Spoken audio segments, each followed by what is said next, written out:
Welcome, dear learners. This is our session on communication research. We've already had a session last Tuesday talking about the basics of research, talking about where it all originated from and how communication research has been such an important part of media academics as well as media industry. Today we will continue our discussion from there. And just to recapitulate from what we did last time, research is needed because there are certain decision-making situations where we need to formulate a policy, where we need to take a brand-related decision or any such thing.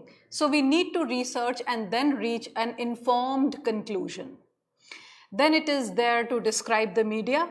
We know how proliferant media is these days. It is important to understand the features, the things that we can put media and the kind of uses we can put media to. This is because this is what will explain to us how media becomes important in our day-to-day lives and how it establishes a connect with the audience and also how it has such a long-term impact on various audiences. So it is important to describe the media. Then it also helps in analyzing media effects on consumers. We know that whichever brand, whatever product or service wants to reach its consumers or customers, it is only through the media vehicles, which can be of various types. There are so many different platforms. There are OHH platforms, there is advertising, there is event management. There are all so many things that are there today under the plethora of various media. So these help in analyzing media effects, the way it is affecting the audiences in terms of the fact that audiences have turned into consumers of content as well as producers of content. So also they are consumers of various brands, of various advertising goods, so on and so forth. So it helps you to analyze how what kind of an effect media has on the consumers. Other than that, it also helps in understanding audience behavior. What are those special situational contexts during which an audience will accept or reject your communication? What is the kind of communication which will have maximum impact or effect on the audiences? So those are the reasons why we do research. Now we come to the basic idea of how we conduct our research. That is the focus of our session today. So the first thing is determining a relevant topic. How do you decide upon what topic you should choose for academic or, for that matter, industry research? First thing is the first consideration, whether the topic is too broad.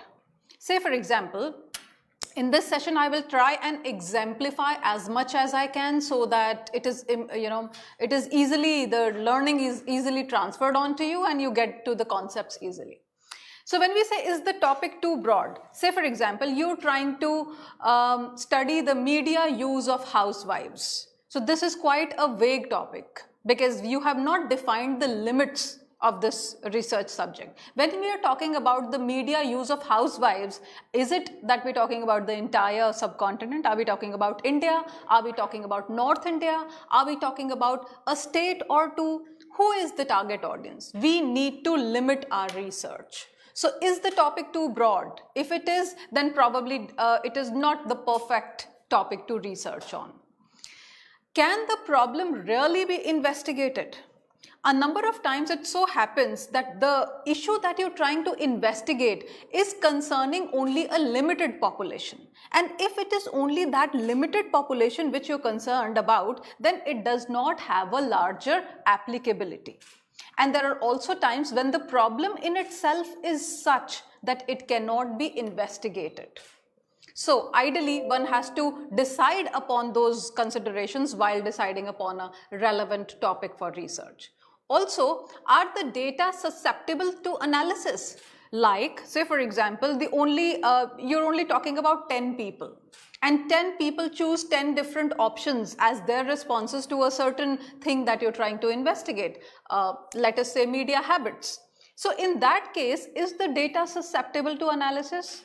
A little child may not be, or maybe a teenager may be using maximum social media as compared to an elderly who must be limiting themselves to television and radio. So what is the kind of data set that you have come up with?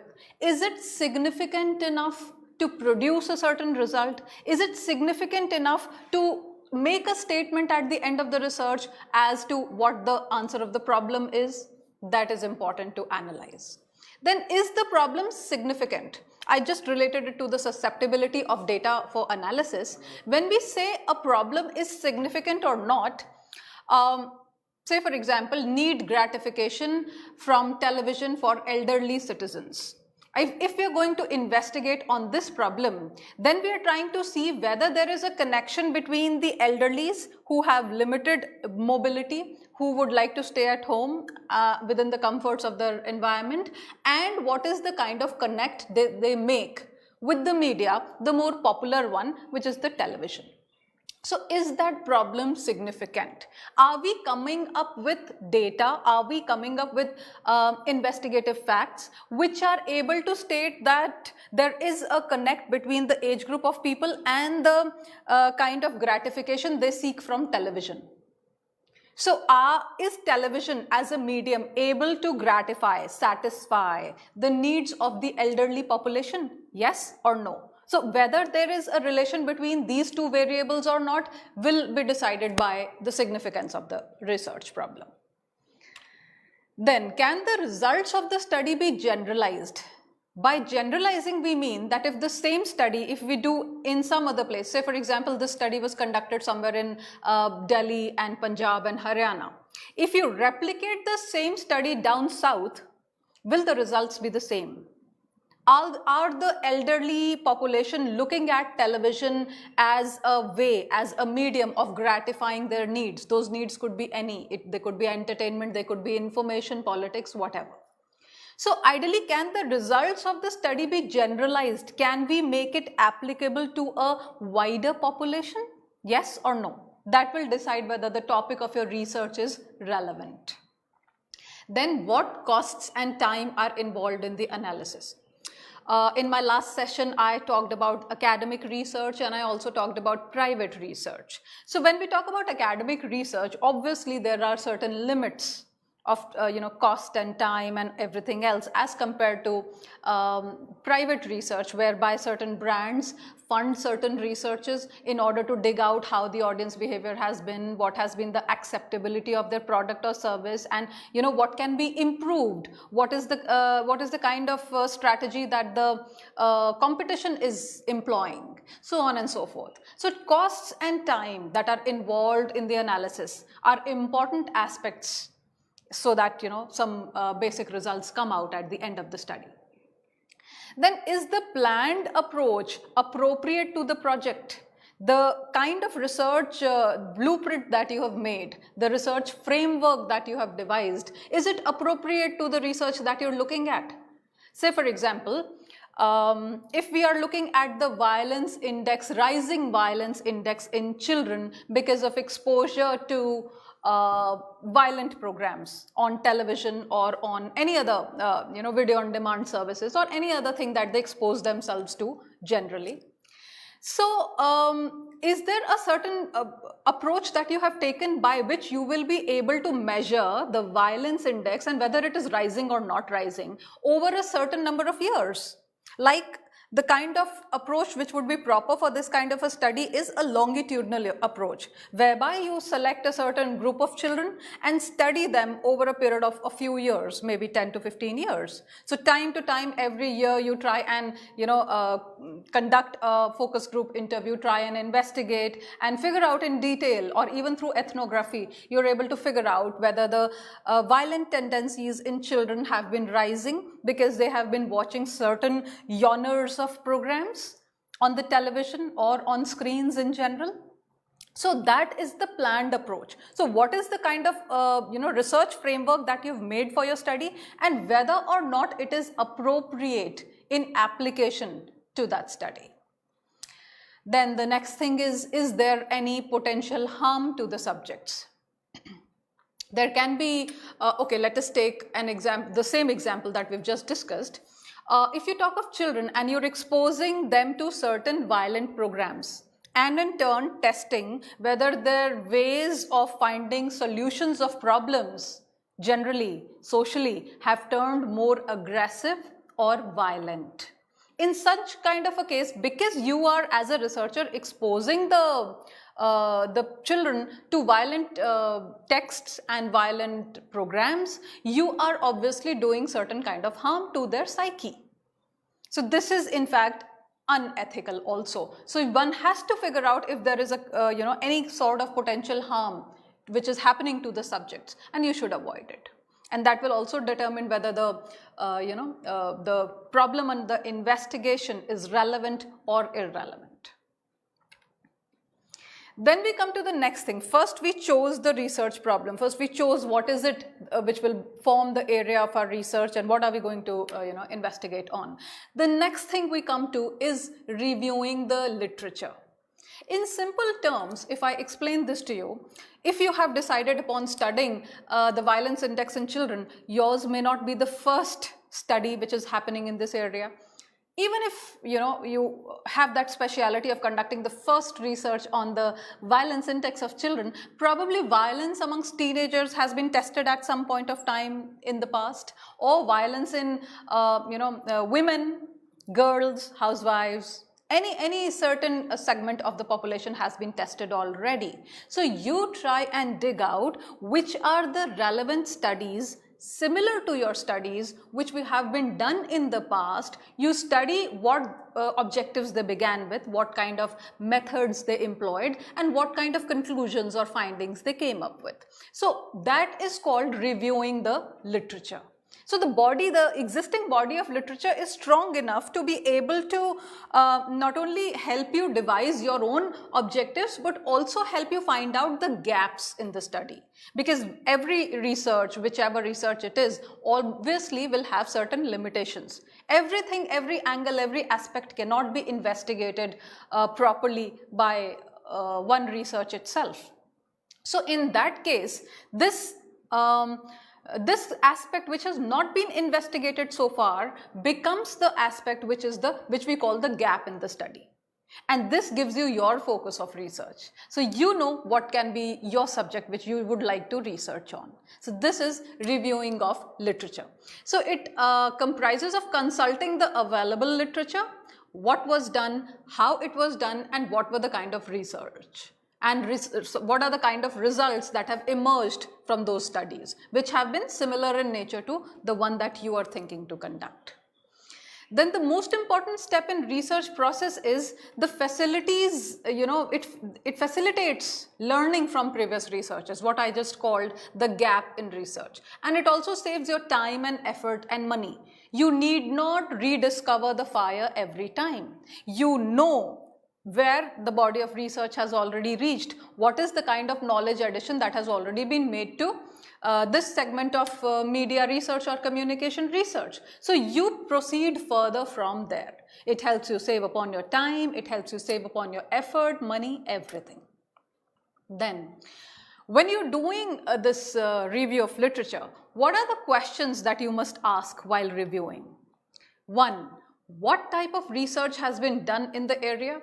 Say for example, violence index in children, what kind of researches have been done? Have they only studied the audience aspect, whether the violence index has been rising in the audiences, the children in this case, or it has not been having very considerable effects, or whether it has not affected at all? This is the audience perspective. Is there another kind of research which has been done? Have you tried analyzing the content which has been offered through cartoons or movies or any kind of content which is offered to children when you're studying the violence index? So you need to figure out what type of research has been already done in this area. Then what has been found in previous studies? Say similar studies have been done in the past. What is it that the investigators, the researchers have come up with as their findings? And then what are the suggestions that have been made by other researchers for further study, which I call the gap in study.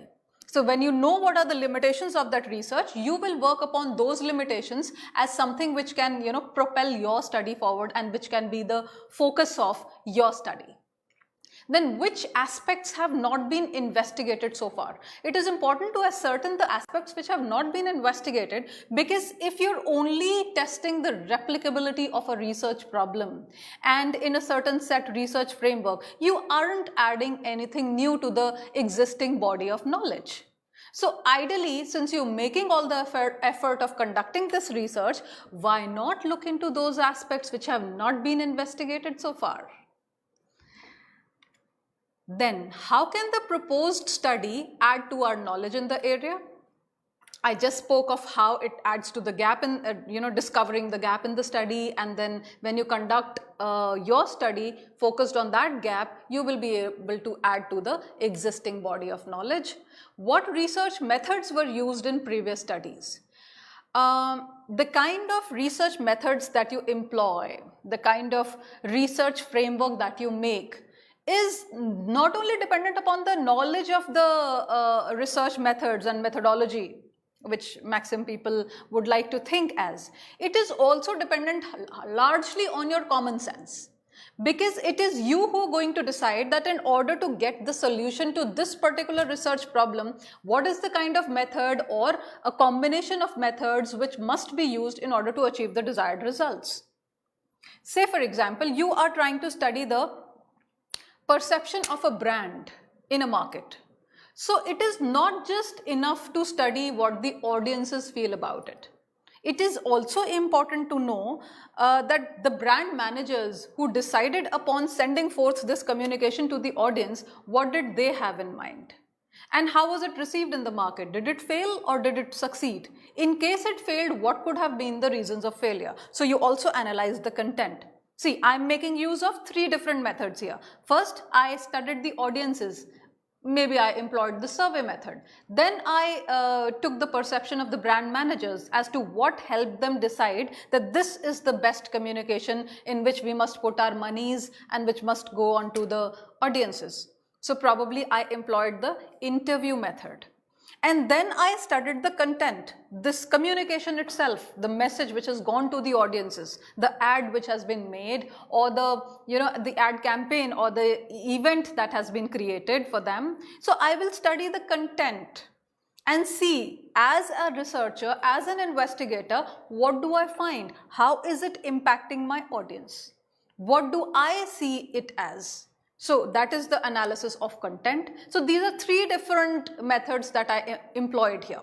So, the research methods that were used in previous studies and the research methods by employing which you will find the answers to your questions is important to gauge. The answers to these questions will help in defining a hypothesis or formulate research questions. We will come to hypothesis and research questions now. When we talk about a hypothesis, because what have we just done?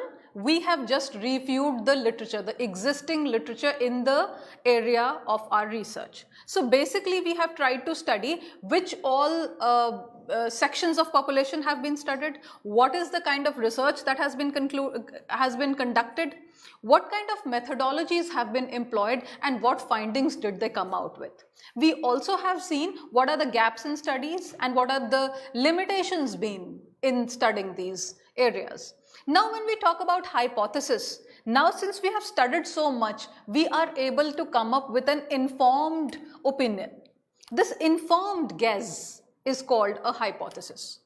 To define, it is a formal statement regarding the relationship between the variables and is tested directly. Now what do I mean by this? When I say that it is a formal statement regarding the relationship between variables, in case of say need gratification for senior citizens, the variables could be the television and need gratification and senior citizens. So it is the age, it is the medium that we are using and the need gratification sort. In the second example that we discussed about violence index in children, it is the interaction of children with the content, say for example TV content or any screen content, audiovisual content, and the rise or fall in violence index. So violence index is a variable. Age is a variable. So these are the variables based on which we create a hypothesis, an informed guess that greater exposure to violent programs leads to increase in violence index for the children.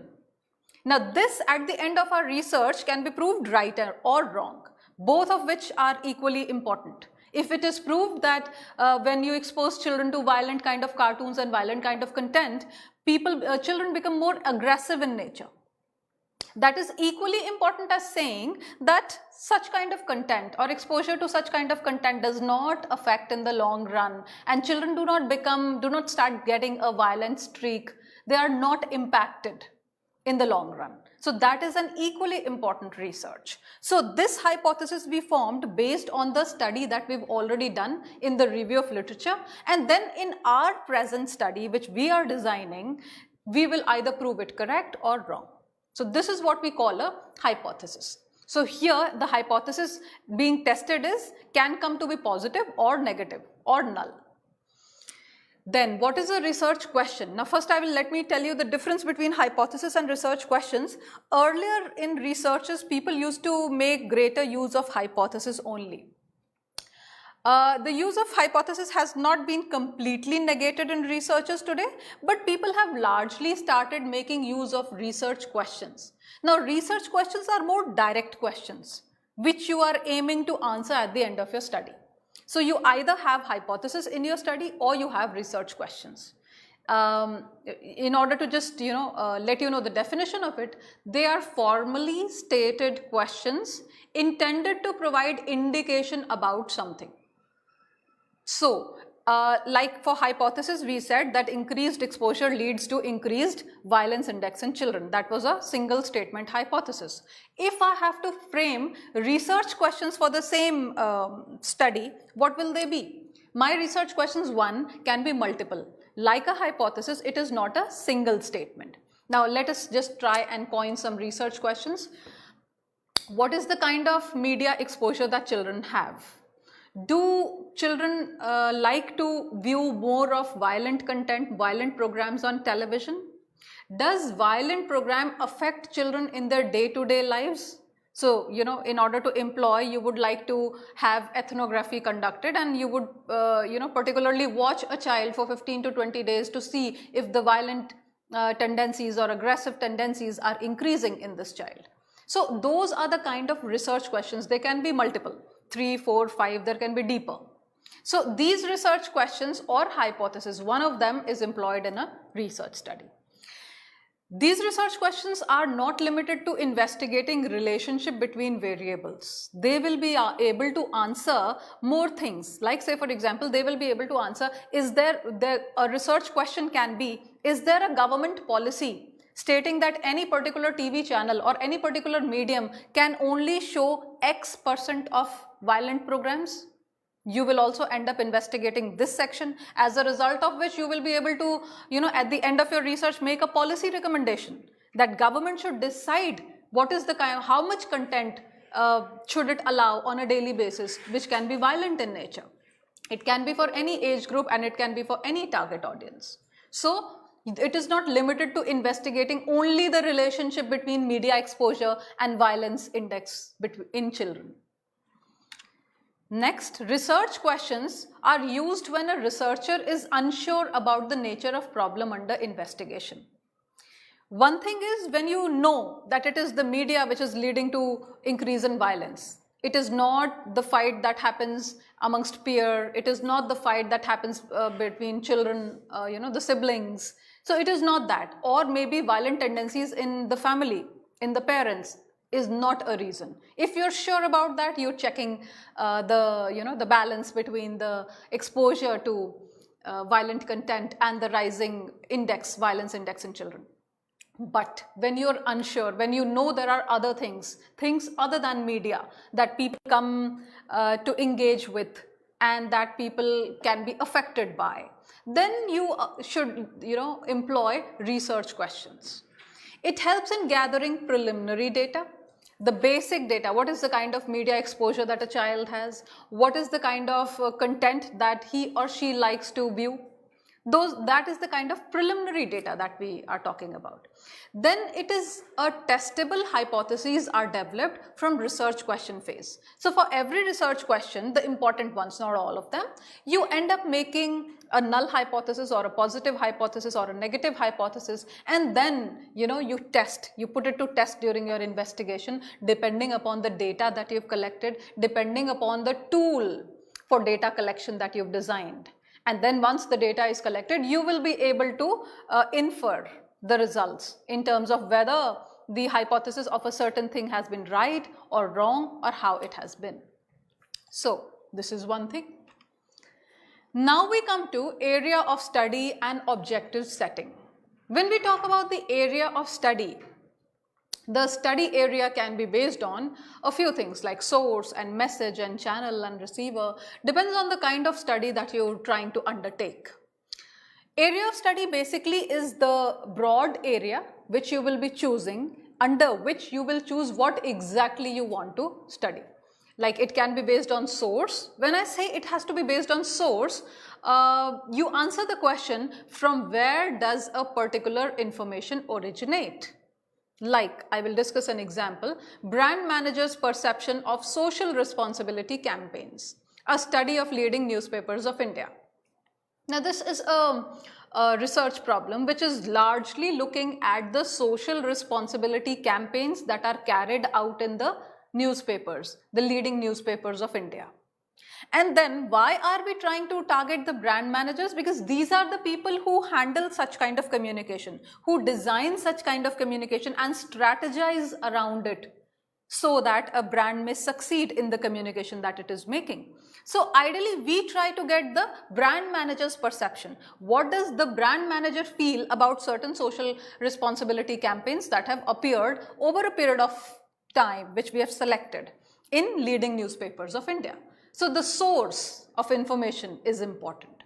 That is one way of choosing your study area. The other is choosing by means of message. When we say message, it is basically the content in terms of text, in terms of audiovisual, in terms of audio, or even a combined of all, So we are analyzing the content. Most of the time, say for example, coverage given to science-related news in TV channels. So basically what you're out to reveal is what is the kind of, how much time on a TV channel is given to science related news in order to, build scientific temper in audiences in general, not just children, everybody. So there's another example here which says coverage of crime against women in national channels, a study of prime time news of NDTV and Aaj Tak. Here we are studying the content. The method that we will employ is content analysis. Now, what are we going to do in this? We're going to look at the total news content for a certain period, specific period, say for example 3 months or 6 months, and then we're going to gauge whether the coverage of crime has been good enough, has been considerable, or it has been left behind. Coverage of crime against women in national channels. So this is the checking of message, the analysis of message. This is the kind of message area of research. And then we have channel as an area of work. Channel also called medium. Now we know the differences that have arisen because media has percolated all aspects of life, be it business, be it entertainment, be it family, everywhere we have a presence of media. So there isn't an event that will not get clicked like a selfie or which will not get posted on the Facebook. All of them are what? They are all media. So we are trying to study print, we are trying to study radio, television, online and social media is a big area in itself today, or OOH, out of home, publicity and advertising. So there are all such kinds of media platforms, and when you're trying to study it from the point of view of the medium, you're basically trying to gauge which kind of content suits which medium best. Which medium is going to pay off in the best possible manner since a brand or anyone is investing into it.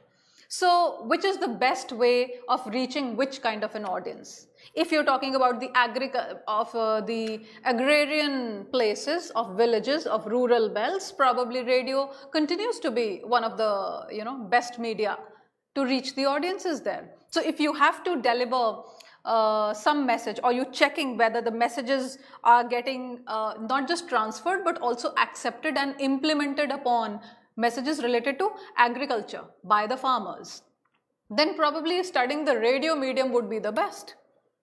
Alternately, if you're talking about the literate belts of the country, you may be studying newspapers, and you could also study who are the people who have stronger political opinions, those who like to listen to TV news or those who like to read news in newspapers. So ideally, medium research in itself is also very huge in scale, so to say.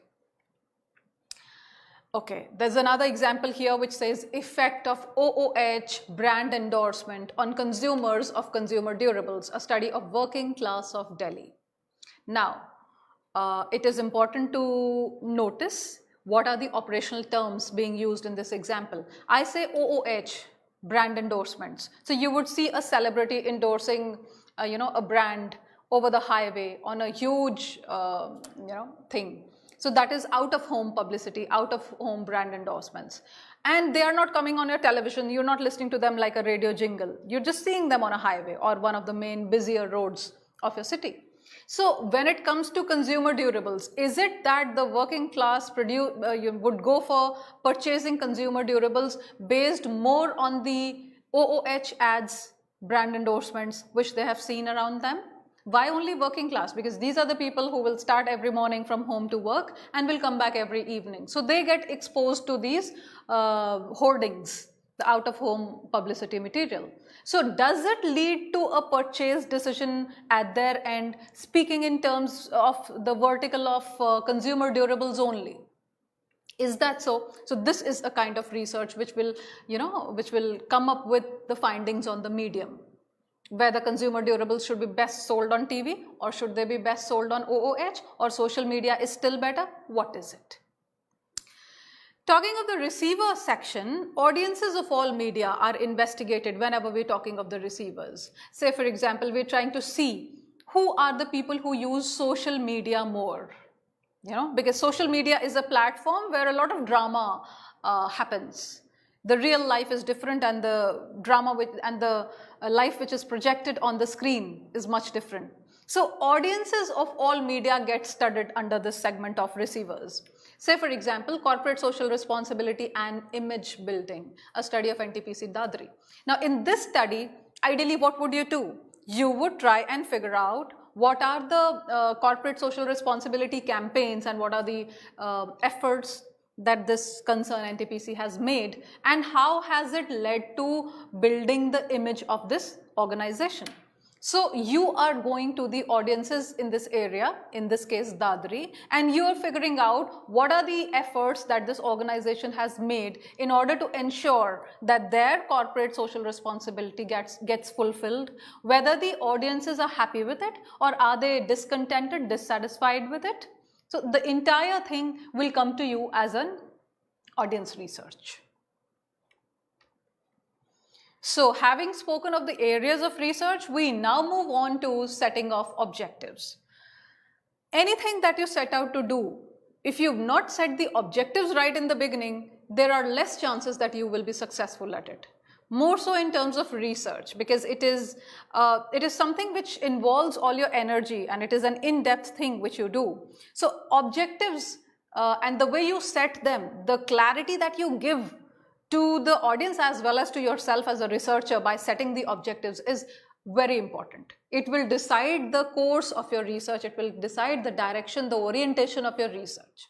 Now, when we talk about objectives of any research, they are basically bifurcated into one broad objectives and the other specific objectives. So when you say broad objectives, it could be, say for example, the need gratification that housewives obtain from watching soap operas on television. So now this is the broad objective, that entertainment, whether housewives are able to meet their entertainment needs on TV. through TV or not. This is a broad objective. When you talk about the specific objectives, you'd like to see housewives, what kind of interests do they have? What kind of entertainment needs do they try to meet on television? Why do they choose television as their source of meeting entertainment needs? How do they deal with social media in contrast to television? And what is the likelihood that they would shift from one medium to another in case the kind of content that they're looking for is available on another medium? So on and so forth. These can be the specific objectives, the specific questions, the answers to which you're trying to find by the time you end your research study. Another example which has been discussed here is designing the objectives of a research problem. Now, if we have to design the objectives of this research problem, which says gratifying entertainment needs of PG students, a study of FM culture in Delhi NCR. So what are the specific objectives? We first try to see what is the kind of media habit a PG student has in Delhi. How much time does he give to FM radios? And does the audience get affected by the messages that are delivered through this medium, FM medium? So the FM culture and how it has affected the youth, more specifically the postgraduate students. These are our specific objectives for this research problem. Now we will be discussing variables. When we say variables, ideally variables are those parameters, which you judge whether there exists a relationship between them, whether there is no relationship between them, whether one affects the other, whether the problem that you've chosen for yourself, the research problem, is being impacted in one way or the other by the variables, and how much, is one variable affecting as compared to others. So there are two basic things. One is the concept and one is the construct. Together they make variables. I will first discuss the concepts. A concept is an abstract idea which is formed by generalization from particulars. Say for example, as a researcher, you see that a person who is going to give a speech on the stage, before the time that he has given his speech, you would either find him fiddling with stationery, or you would find him moving his hands, or he would appear a little unsettled. So you will call this as speech anxiety, and this speech anxiety will become your concept. This concept you're going to put to test in your research, in which whatever kind of research that you're making use of. This is how. Audience involvement. When we say audience involvement, it is feedback. Whether there's enough feedback coming from the audience, whether the audiences who are consuming the content are also producing similar content. What are they making, what are they doing with this content that they are getting? So all these together forms audience involvement. On one hand, when I say what are they doing with this content? Are they sharing it? Are they making games out of it? Are they trying to emulate the same values or the same things in their personal lives? What are they doing? This is one aspect. Another aspect could be, if I read an article in a magazine or in a newspaper, wherever, do I give a feedback? Do I retort? Do I share it and say, okay, this is wrong? Minnesota, as of today in the United States, is facing a lot of racial discrimination, and there's a lot of brouhaha going on there. So is it right or wrong? My involvement as an audience, as a viewer to it. So all these aspects together can be clubbed into one concept. So this is how we make concepts. What is the importance of making these concepts when we're trying to figure out what variables are? One, they reduce the detail to be explained by combining particulars in general categories. Like I've just given this term TAFEs. Technologically advanced families. Say for example, I'm trying to do a research on technologically advanced families. How am I defining these technologically advanced families? These are the people where all adults have smartphones. They make use of social media. They have advanced television systems in their homes, and more than one in one family is existing. So I define these people as technologically advanced families. And the concept I give is TAFEs. So this is something which I'll have to explain when I'm, writing the report of my research, and I'll have to tell them why I have called them TAFEs, because this is not a very prevalent term. Then, you are able to facilitate communication amongst those who have a shared understanding of concepts. Say for example, agenda setting. So we all understand audience involvement in a certain manner. So communication researchers have a certain understanding of what is audience involvement. As compared to this, when you say agenda setting, everybody who is a media student or has been into the media field understands what agenda setting is. So this is basically something which will help us build a common understanding of a concept. This is why we call it a concept. And constructs are, we just discussed what concepts are. Constructs are combination of concepts. Now what are constructs like? One, the meaning of a construct relates only to the context being studied. Say for example, media literates. When we talk about media literates, we're not just studying audience involvement. We're also studying the way media, the way media affects the audiences. So media literates is a larger term which has combined these two concepts of audience involvement and this one. So media literacy or media literates is a construct.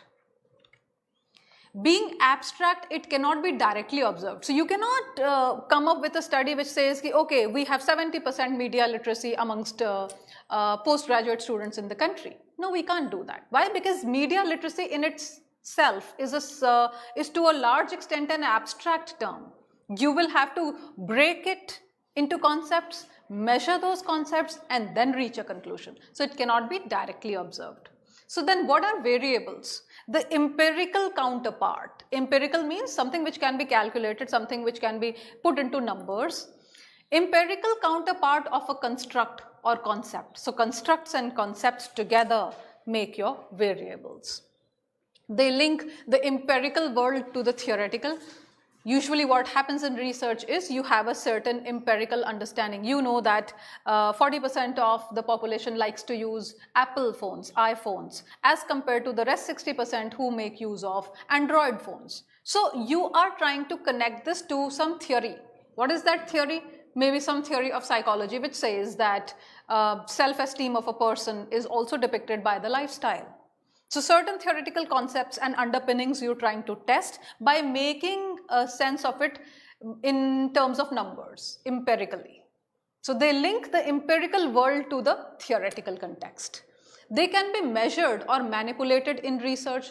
What can be manipulated? The variables. So you know what is whether they are directly proportional to the effect they are creating or inversely proportional, or they have no bearings at all.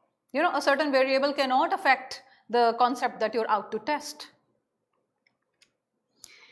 Now, variables are basically of a few types. The first one is independent variable. Independent variable is something which can be manipulated. Like we were just discussing this idea of gratifying entertainment needs of PG students, a study of FM culture in Delhi NCR. So FM culture is an independent variable. It is not being affected by anything, it is just there.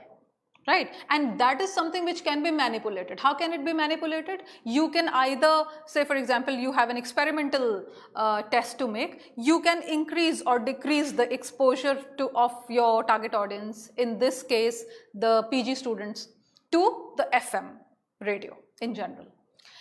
Now, their values do not depend on the effects of independent variables because they can be manipulated.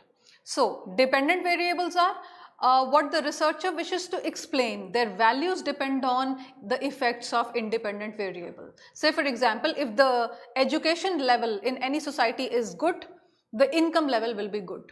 So there is a direct connection between the two. Or if the income is good, the lifestyles would be better. There is a connection between the two.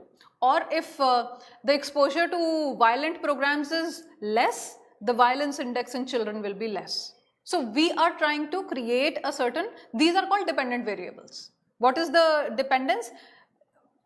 The exposure to violent media content and the violence index. These are two dependent variables. Income, education, two dependent variables. Age and gender is not a dependent variable, it is independent variable. No. Now, the dependent variables are not manipulated. They can only be measured or observed, as in certain kind of situational context, whether they increase or decrease or they are not affected. How is it? So they cannot be manipulated. Like you could manipulate the FM culture. You could see if you provide less magazines to students in general, say PG students, they will read it less. So obviously you are able to manipulate the content here. You're able to manipulate whether you're providing more time and more number of magazines to them or lessening them.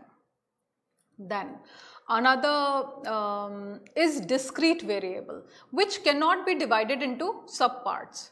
So what do I mean by that? Say for example, the family size. There can be 4 people in the family or 5 people in the family. There cannot be 4.5 people in a family. So that is a discrete variable where you are able to provide an absolute value to the variable. It is called a discrete variable. So also for population, so also for gender. You know, there are 3 genders and one can belong to either one of them. It cannot be anywhere in between or none of it. So these are called discrete variables. And then there are continuous variables. The way, you know, say for example, height. So somebody's height can be 6 feet 2 inches and somebody else's height can be 5 feet 10 inches. So it is 5 feet 10 inches is between 5.5 and 6. 6.2 is between 6 and 6.5. So these are continuous variables. They can be meaningfully broken into subparts and fractions. As compared to this, discrete variables, if you break it into certain categories, they will not have any meaning. So you cannot break a family size, but you can break the height. Another example can be time spent watching TV. So I spend 1 hour and 40 minutes watching TV as in contrast to my neighbor who spends 2 hours watching TV. So we can make it a continuous variable. So accordingly they are measured or made empirical in nature. So those were about variables. Now let us talk about sampling. When I talk about population or universe, it is the entire group of units to be examined. Like we took this example of need gratification for elderly by television. So all the elderly will comprise my population or universe. What is the unit? Unit is the smallest size of the universe to be studied. So a single elderly, be it a man or a woman, is my unit of analysis. Say for example, brand managers' perception of social responsibility campaigns, a study of leading newspapers of India. Let us look at it. Now, if we are talking about social responsibility campaigns over a period of, say for example, 6 months, each campaign is a unit in itself, and all the social responsibility campaigns are the population or the universe. Another example, coverage of crime against women in national channels, a study of primetime news of NDTV and Aaj Tak. Here, when you talk about the population or universe, it is about all the all the channels and the coverage of crime against women in all the channels put together. But here we are dealing only with 2 channels, NDTV and Aaj Tak. So what did we do? We sampled it out. There was a universe, there was a population, we have sampled it out. Census is, what is census? Census is when you take the perception, the demographics and psychographics of every member of the population. So when you're examining every member of the population, it is called census. Now it is important to understand what's a sample. A sample is a representative subset of the population. What does that mean? If I'm talking about the Indian population and I've only spoken to, say, 500 people from Delhi or Mumbai or any other metropolitan town or city, how does it impact my study? It does not let my sample be representative. So those 500 people who belong to a metropolitan town or city cannot represent my rural belt, cannot represent the towns, cannot represent the urban people. So all of it cannot be adequately represented. So sample has to be representative subset of the population, should be able to adequately represent the entire population. And then when we take out a sample in a population, there is a theory of probability that we apply, which says that if the number of chances are equal every unit should have an equal chance of being represented. So say for example, if I have to choose a sample in a class of 60 students, amongst those 60 students, every student from 1 to 60 must have an equal chance of coming up as my sample. So the theory of probability says that the number of chances should be equal such that every unit is adequately represented. Now let us talk of the probability sample. Now probability sample is selected according to mathematical guidelines where the chance of selection of each unit is known. Earlier we were talking about theory of probability where we said that every unit is equally represented. And now we're talking about which sample will you call a probable sample, where the chance of selection of each unit is known. We know that out of the 60 students, every student has 5 chances of answering my question. And probability sampling allows the researchers to calculate the amount of sampling error present in a study. Now, when you apply statistical tools, this is slightly more advanced, but you should know this. Why are probability sampling methods better? Because it allows you as a researcher to know what is the exact amount of error which is occurring in a study. Non-probability sampling is slightly non-scientific. So we will just discuss what those methods are. So it does not allow you to come up with an exact calculation. Like at the end of my research study, I can say that my study is 95% accurate. So I have an error of 5% in my sample. But non-probability methods will not allow you to do that. Now let us look at the non-probability samples as well. The first non-probability sampling is convenience sampling, which takes into account the readily accessible subjects for a study. Say for example, shoppers in a mall or a group of students enrolled for an introductory media course. When I say shoppers in a mall, I could be testing which is the most liked lip color. I am a brand who would like to produce cosmetics and I've produced lipsticks. So I'd like to test which is it, because people who coming to a mall belong to a certain class. Now these are the people who have certain kind of tastes. So when I am talking to the women shoppers in a mall and I'm trying to figure out which is their best liked lip color, I am doing convenience sampling because I'm not giving all the women an equal chance of coming into my sample. Despite the fact that the entire, all the women together form my universe, but my sample is not adequately represented. But this is convenience sampling. Similarly, group of students enrolled for introductory media course. How much understanding do they have of media programs and so on and so forth. This can be helpful in collecting exploratory information, but it may have an unknown quantity of error. You do not know that people in South Delhi and the kind of choices and preferences they have. How do they differ from girls in Delhi University? So it may have an unknown quantity of error. The second is volunteer sample, when people are willing to participate in research projects, and this differs greatly from non-volunteers. It can be used for comparison test of products and services. Say for example, I have come up with a new brand of mobiles. So I say that any 10 people who would like to come forward and use this mobile instead of theirs for the next 2 months. So for this, I would require people who would like to volunteer. Most people would not like to part with their mobiles because they get used to, having that kind of mobile with them. So the third is purposive sample, which is selected on the basis of specific qualities or characteristics, and it eliminates who fail to meet the criteria. So say for example, I am talking to a section of people about ACs. Which do they think whether window ACs can be made better so as to include the qualities of a split AC? But this is again a purposive sample because I'm talking only to those people who can afford an air conditioner. I am totally negating the population which does not make use of an AC. So this is selected on the basis of specific qualities, and there are certain characteristics which will help in eliminating those people who fail to meet this criteria of using ACs. Now, researchers select people who use a particular type of product and ask them to compare it with a new product. This is what happens in the previous kind of, in purposive sampling. Now we come to quota sampling. When we talk about quota sampling, the sample is selected to meet a predetermined or known percentage of people.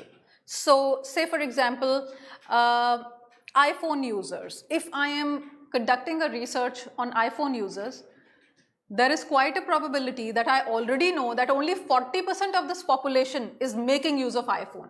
The rest of them are all Android users. What does it indicate? It indicates that I am talking to only a certain selected segment of population, the quota. So there is already a predetermined percentage, 40%, 60% are not a part of my sample. So this again is a non-probability sample. Now let us talk about the probability sampling. Here so far we've spoke about the non-probability samples, and now we're talking about the types of probability sample.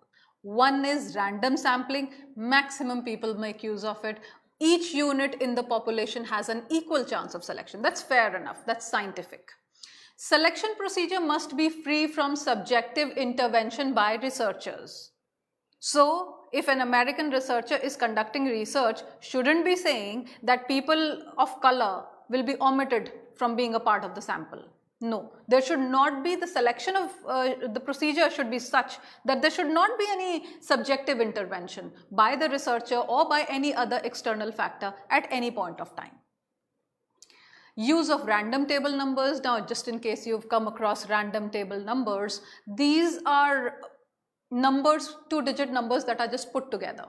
And they're all random. There is no series, there is no order in them. They're just random numbers that have been put together. So when you choose, you say for example, you choose the number 6. That's completely random. So the 6th person in my class of 60 will come as a part of my sample. Then, what do we mean by systematic random sampling?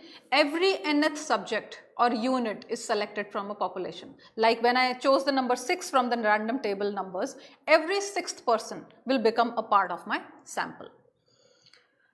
Another example, choosing a sample of 20 from a population of 100. Now, what is the sampling rate in such kind of a case? There are 100 people in all and we have to choose 20. So the sampling rate becomes 20 on 100, 1/5. So we are trying to choose 1/5 as our sample size, 1/5 of the total population. What is the sampling interval? Every 5th person. So 5th person and then 10th and then 15th, 20th. This way we reach up to 100 and we choose 20 people who become a part of our sample. Then sampling frame. Sampling frame, those are the terms that you should know when you're conducting a research. Sampling frame is the complete list of members. When you have the complete list and details of all these 100 members who are your population, that is called a sampling frame. And the degree of accuracy is directly proportional to the adequacy of sampling frame. The more adequate the sampling frame, the total list of the population, the greater is the degree of accuracy. There is a greater chance that there will be less error in your research. Now let us look at stratified sampling. There are a number of times when you cannot combine all the categories. Say for example, when you talk about the preference of cosmetics amongst men and women, or for obvious reasons you cannot combine the two. You will have to make them into two stratas. You will have to come up with findings of men as differently from that of women. So age, gender, religion, income, all of these together, can be stratified. So homogeneity reduces this sampling error. The more the similarity between the people, say for example, similar age group, similar gender, the greater the chance that there will be no sampling error in it. Then we have cluster sampling. This is about selecting a sample in groups or categories in absence of complete sampling frame. So like we wanted to decide upon the color, the lip color for the lipstick. So we went around talking to people, the women in the mall. So you'd only select a sample in groups or categories in the absence of, because the complete sampling frame is absent. So you have to see to it that you make it more and more random. You make it in a way that every section of the population is equally represented. Like that was a non-probability sampling example. But if the same case has to be conducted, you should be speaking to the students also, you should be speaking to the housewives also, you should be speaking to the working women also, you should be speaking to the metropolitan people as well as non-metropolitan people. So that is how you make a holistic sample. Now, two kinds of error may enter while we are talking about a cluster sample. The error could be in defining the initial clusters. How are we defining the clusters? And then how are we defining means what are the things, the variables that we're taking into consideration for measurement. And then there can be an error in selecting from those clusters. You have, say for example, you're talking about the non-medical students of various schools. So how do you cluster? Do you cluster into South Delhi, West Delhi, North Delhi and East Delhi? Do you not consider central? And when you're choosing schools out of, say for example, Central Delhi, there could be 15 schools there. How do you make a choice of 5? So the error can be entering in 2 stages. One could be while defining whether, which all schools should you take. Should you only take the KVs? Should you only take the private? Should you take a mix? So first of all, you need to define the initial clusters. And then the error in selecting from the clusters. 2 places where error can enter. Like the magazine reading habits of people in Delhi. For nationwide studies, multi-stage sampling is also used. So at various levels, say for example, you've done this kind of a school sampling that we are just talking about in this example for Delhi. Similarly, you will do it for all metropolitans on a similar basis. For all SEC B class towns, socioeconomic classification, on the basis of which we classify towns and cities. So SEC B class towns can be classified differently, C can be classified differently, so on and so forth.